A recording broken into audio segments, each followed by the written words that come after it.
Now then, protective headgear. These days, all the colours of the rainbow, but it wasn't always like that. In the 19th century and the 20th century, the most common sort of headgear was paper hats, just like this one here. Now, paper hats were worn by all sorts of different tradespeople, by people who were bookbinders, coopers, decorators, fish hook makers.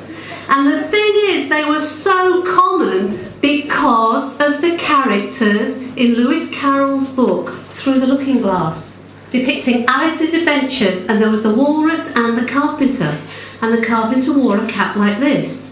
Now the thing is, these hats are part of our recent industrial history.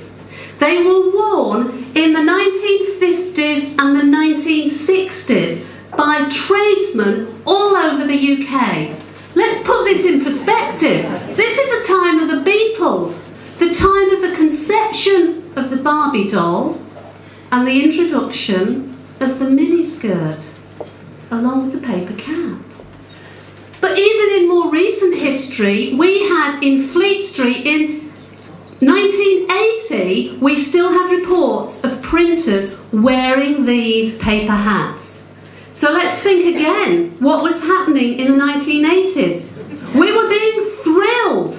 We had the Apple Mac computer being invented, and we also had the launch of the space shuttle. Well, what I want to do is I want to take you back in time. I want to make you relive some of the old traditions. So I set you a challenge, and you, the audience, are going to have to keep up with these slides. You are going to need your piece of paper. Right then, this is like a broadsheet newspaper. You are going to have it folded in half.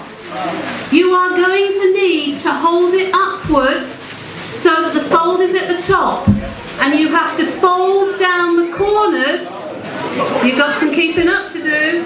You've got to fold down the corners to make two triangles. You should now have a piece of paper that's like that. You need to fold the top over to bring it down to form a triangle. Give it a nice crease. Oh, there's some people keeping up down here. The next thing you have to do is you have to take this bottom flap, this flap at the front. And what you've got to do with that is you've got to fold it in half, then in half again. Look at the picture there. Whoa, we're losing time, folks. But you've got some catching up time.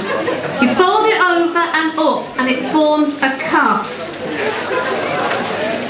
Now you turn it around. Here we are. Now what you've got to do is you've got a flap at the bottom. You've got to fold it, the edge in. Folding the edge in like that, and then you fold the other side in too. There you go. You've got a nice piece like that.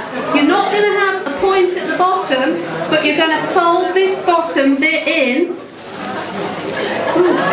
There we go, it's somewhere there. You're going to fold the bottom to get a corner, and then it flaps up into this cuff. So you end up now with a hat that's going to open out like that. Is anybody with me? Oh no, you're not. Right, now what we're going to do is we're going to turn the hat upside down like that. Okay, and you've got these funny little ear things at the end. So you should be able to squash your hat down flat. Yeah, okay. And you're going to turn the corners in and tuck it under the cuff. We're doing really well here. Okay, now then what you're going to do is you're going to straighten it out. Oops.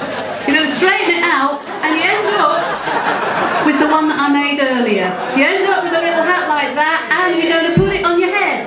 Now, has anybody managed to make a hat? Let me see the hats, please. Okay, BettaKultcha, great round of applause. Thank you very much. Take your Blue Peter badge. Thank you.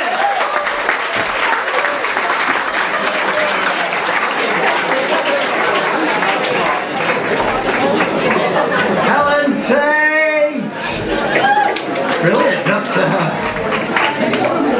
Now we